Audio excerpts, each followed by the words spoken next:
What do these paintings and drawings and these photographs both have in common?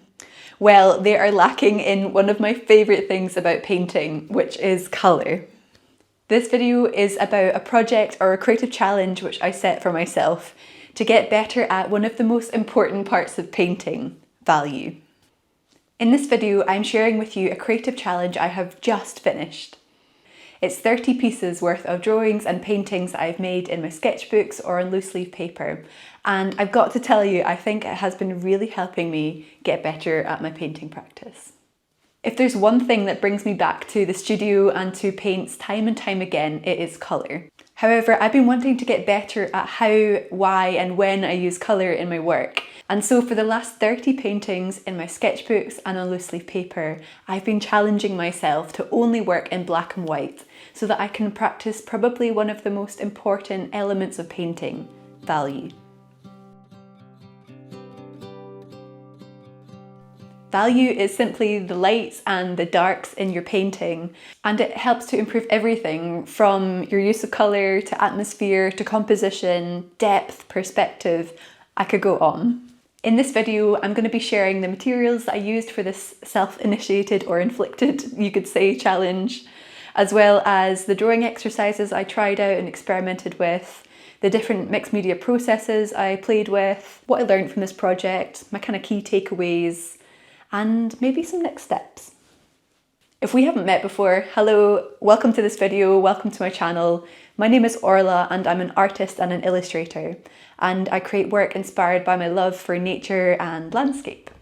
I'm also really passionate about making creativity and nature more accessible, which I love to do by combining those two loves, art and nature, together through my videos here on YouTube and also through my teaching over on my Patreon page, The Outdoor Sketchbook Collective. Alright, let's start off with sharing what materials I have used for all of these paintings and drawings. I was using inks, oil pastels, pens, charcoal, watercolour, and lots of different tools and brushes for making lots of good textures.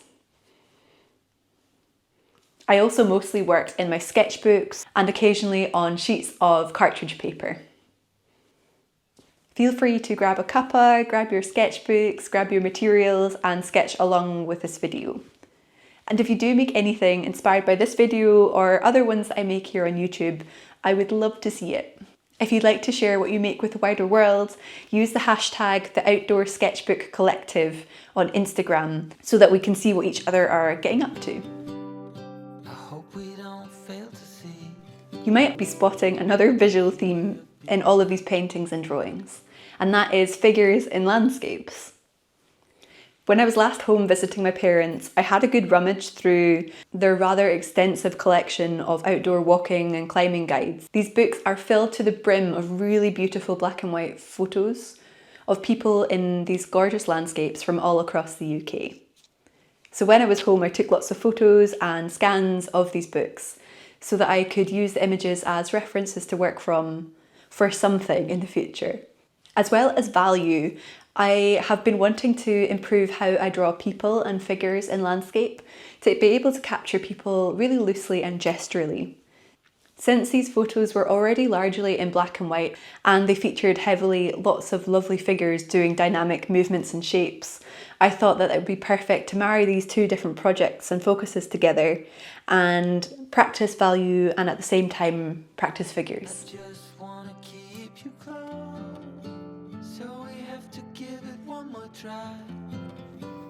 Good morning. We are back and we're on day 3 of my 30-day value exercise. And last night I was working in the dark and I've come back in this morning and I'm actually really happy with this day 2's value study. I'm going to start my third value sketch of 30 on a white page. I've been working on top of grey, and throughout this challenge I'm going to be varying it between working onto black, working onto white, working onto the mid-tones. Yeah, just to keep on pushing myself and how I can use values in different ways really. So let's get into it. In the first half of this video, I'm sharing lots of the process of my favourite exercises that I tried out, so that you can take them away and give them a go yourself. And then at the end of this video, I'll finish up with a wee sketchbook tour so that you can see the final collection of 30 paintings altogether, from start to finish, and hopefully see the progression from painting 1 to painting 30. I thought I had done this sketch, but I've decided that I'm going to push myself to work into it more. So far I've just used neopastels, and actually a big part of this exercise that I want to try and figure out is how to explore value using my usual media, using mixed materials. So if I'm really going to learn how to do that, I need to push myself beyond a light sketch and develop it a bit further. So I'm going to bring in some acrylic inks. I'm going to add some water to the neopastels so that they become a bit more paint-like. And perhaps I'll bring in some pencil. I'm not sure. We're going to freestyle it like I usually would with any painting I approach, and see how I can use value with all of the textures and materials I normally do.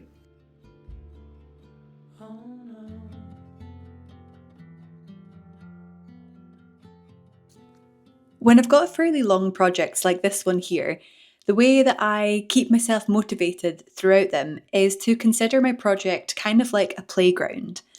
I like to think about the structure of my project kind of like having playground walls.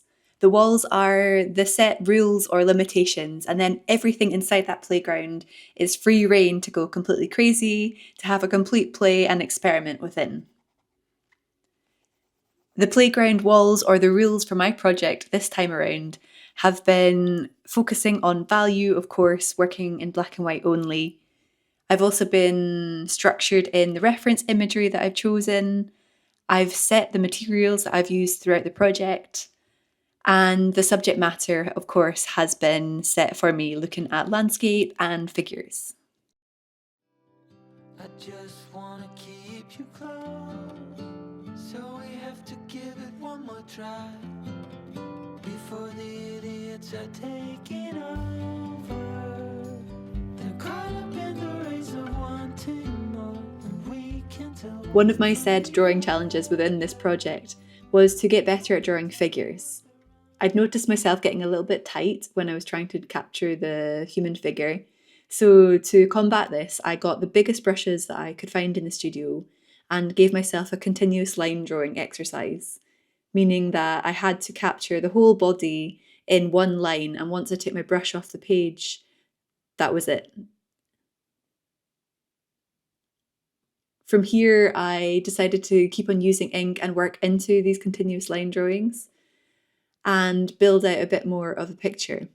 Of course, you can't capture very much or very much accuracy, but this was a really nice way to get a bit of a framework down and then build on top of from there. You can see on screen that I'm working on multiple paintings at once. This project hasn't been a time-bound project. I was never aiming to do 30 paintings and drawings in 30 days. I deliberately left myself an open-ended deadline, with the only goal being to complete the number of paintings. Some days are much busier than others, and when I had more time, I would take it and work on several at once. And when I had less time, sometimes my value studies were as short as 5 minutes long.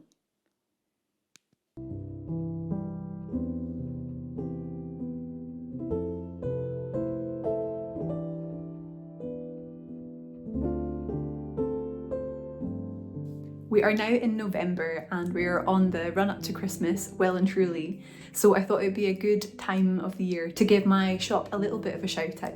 As well as selling my original artwork through my website store, you can also find these t-shirts. I sell organic printed cotton t-shirts with my designs on. This design is called Palm because of the design on the back, and I've also got my best-selling design is Walk More, Worry Less, which I think we can all agree is a really nice motto to end the year on and begin a new one with. I've also got my Wandering and Wondering journal. It's a little one to write your notes, your creative ideas in, and you can get it lined or with blank pieces of paper in. Alongside the t-shirts and my journal, I also sell fine art prints which come in A4 and A3 sizes, and you can get those framed or unframed. And the current range of prints that are available have all been taken from my latest collection of paintings connecting to the coast.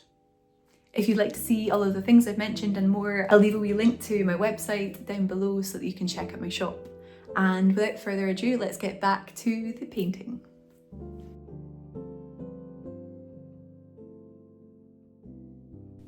After spending a while on a few figure value study drawings, I wanted to head back to the landscape, and I did that with this negative space, using the figure in white and drawing everything around the person. In this drawing, I was really trying to use texture as the way to signal value and figure out how I could layer up all my materials to create different depths using the textures.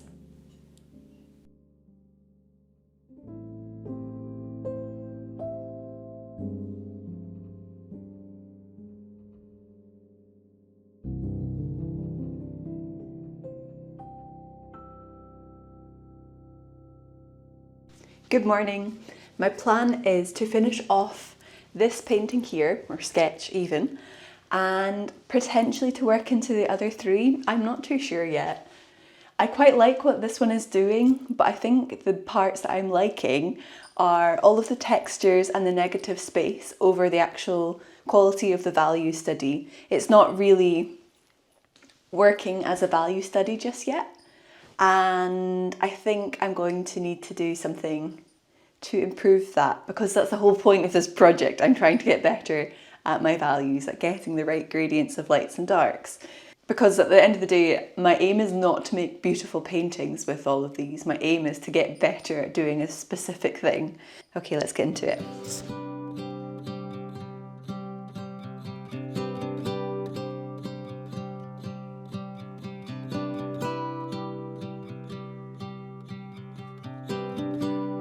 Hope we don't fail to see the beauty of being free. While I was editing this video, I had sped this frame up to 1200%, and I actually had to stop because watching my head turn back and forth to look between the drawing on the wall and the reference image on the floor was making me feel a little bit sick. But I wanted to keep it in here as a little segment just to show you how much I'm looking at the reference image. If anything, having it sped up is highlighting just how much I'm looking back and forth. If anything, I'm looking more at the reference image to take all of that information in than I am the actual drawing. And that's always such a good thing to check in and make sure that you're doing. Because really, when we're practicing drawing, we're actually practicing how we can look at things and actually see them, rather than just capturing what we think they look like. There's so much more than we've been told, way beyond what we can hold. So keep your eyes open for the things that really matter. Oh, yeah. Across these 30 paintings, I have really pushed the ways in which I can combine these, I suppose, relatively limited mixed materials. And I've used everything from changing the backgrounds that I make, trying out some very rough DIY printmaking and incorporating that in, using my tools in all sorts of ways, thinking about negative space, positive space, different types of line drawings, you name it, I've tested it out in this project. And it's been such a great way to have a very simple framework and then push it as far as it can go.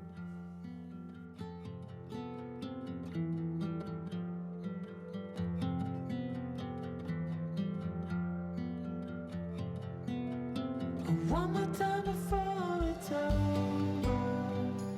They're caught up in the race of wanting more. We can tell one from the It is drawing 20 or 21, something like that. And if I can be honest with you, I can feel myself starting to get a little bit bored. I feel like I'm starting to get a bit too repetitive. So I have come up with two different ideas to re-energize this project or get my kind of interests back. And the first one, which I'm going to do today, is a series of 4 timed drawings. I am pretty short on time today, so what I'm going to do is try drawing the same reference image 4 times, giving myself up to 5 minutes per drawing. And whatever I get down on the page is whatever you're going to see, and that's going to be it. I actually think this is going to be kind of handy because this project is really about learning to see value and then capture it down on the page as quickly and accurately as possible.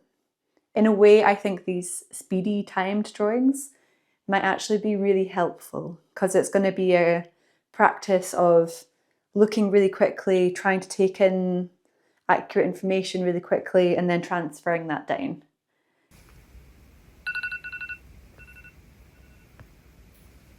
I'm working on these 4 timed drawings at the same time. So in this round, we had a 5-minute timer to get down a base for each of these 4 drawings. And with this layer, or this first level, if you like, I was trying to get the darkest areas that I could find, the darkest values. Once the ink is dry, I'm going to come back in with another layer and another 5-minute timer to look for more of the mid-tones in the image. And then do the same thing again with the highlights, the lightest tones I can see. So I'm trying to split it roughly into 3 to 4 values across all of these 4 images. And that is my plan. Because they're quite small, it actually felt like quite a lot of time to get that down. And ink is quite a quick material to work with as well. So I think that helped to get lots smooshed around the page really quickly.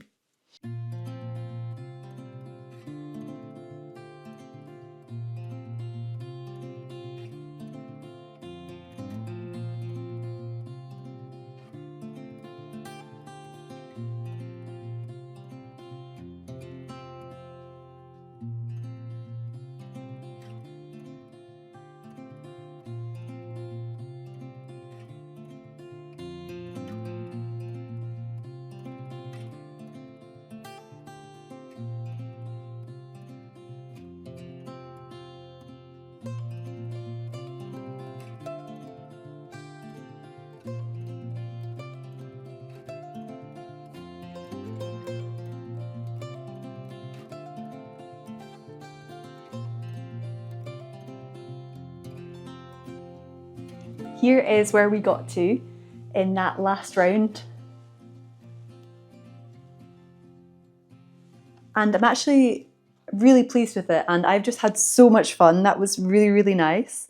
It kind of felt like a HIIT workout, or like a high intensity workout for both my brain and my hands, like having to move so quickly. So really highly recommend that if you're feeling in a bit of a funk. That was really, really enjoyable.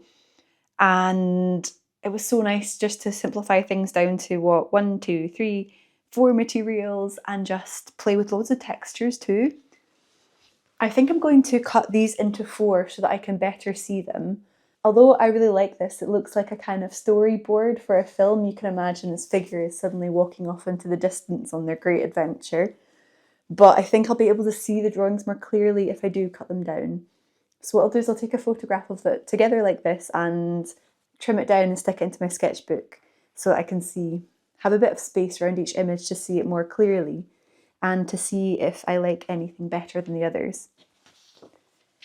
If I were to do anything different in this, I think what I would do is allow myself a few minutes between each layer or each round of drawing, like timed drawings, so that I can come back at it with fresh eyes. So if you do have more time on your hands, maybe do like 5 minutes of drawing, go away for 5 minutes, 5 minutes more of drawing. Because I think when you're working so quickly, you can't really see what you've done. It's almost like if you go to the perfume counter at a store and they all like mingle together and you can't even really smell anything anymore. It's like too strong. So that's what I feel like this drawing is kind of like for me right now after 20 intense minutes of drawing.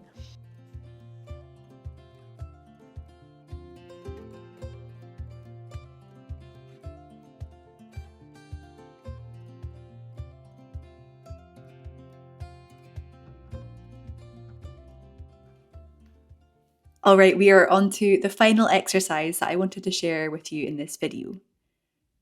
This one is nice and simple, and as you've probably guessed from what's on screen, all it is turning the reference image upside down and drawing from an upside down picture. We're not trying to flip it in our painting, we're going to draw it upside down ourselves as well, exactly what we're seeing to the page. If you've not tried this one before, It's a really nice exercise because what it does is stop your brain from trying to capture something that it can understand. By flipping it upside down, it kind of abstracts it, and you are freed of any expectations to capture something literally. I decided to try out this exercise in 20 minutes, which felt like the right amount of time for my painting style and approach to make me work really quickly without overworking the piece as well.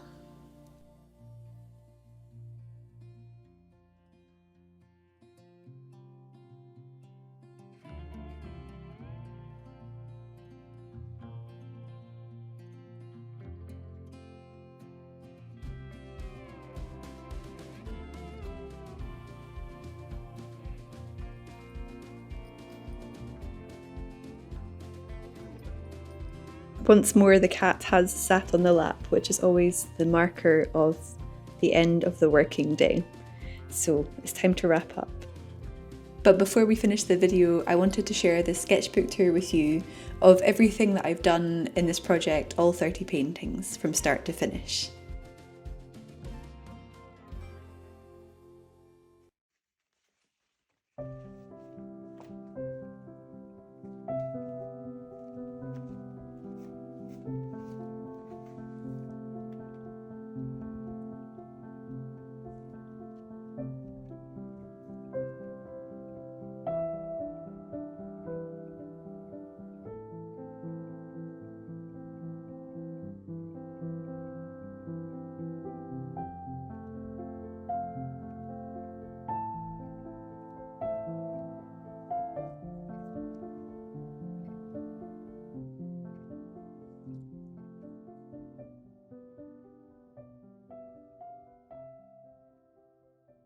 Now seems the perfect time to say a huge thank you to my wonderful members over on Patreon, whose direct support makes this very video and channel possible, so a huge thank you. If you're curious about what Patreon is, it is the online space where I share extra videos, tutorials, written guides. There's also a monthly blog post and a podcast, as well as monthly online meetups held via Zoom and a co-working call too.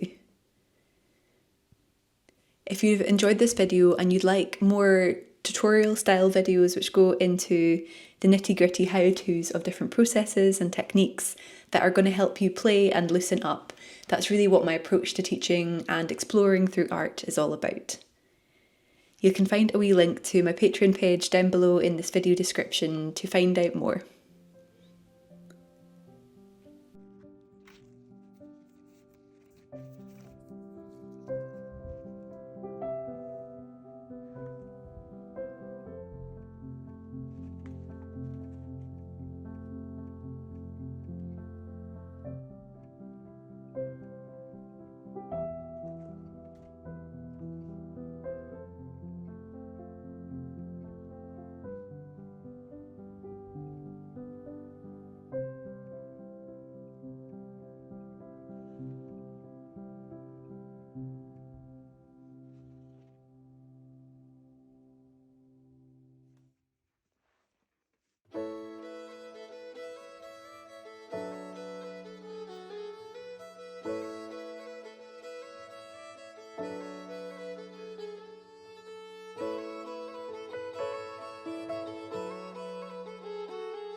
That brings us to the end of this 30 painting value project.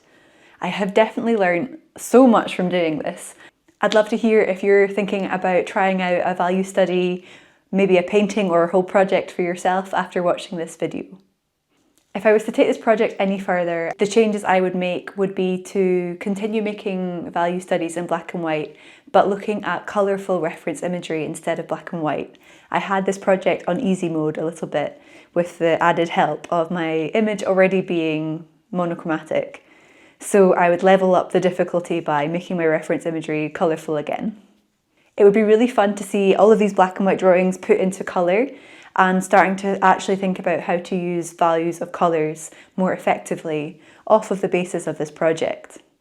The last thing I think I would probably love to try is this project but in a series of abstracts. I'm mostly an abstract landscape painter, and I think it would be really fun to apply the same rules I've used here with mixed media and black and white, but without the direct visual reference image shining through. To say goodbye and close this video, I wanted to leave you with some words that came to my mind that I wrote alongside one of my paintings in this project. Of course, I am not a writer or a poet by any means, so the words may not be particularly good, but I like them all the same.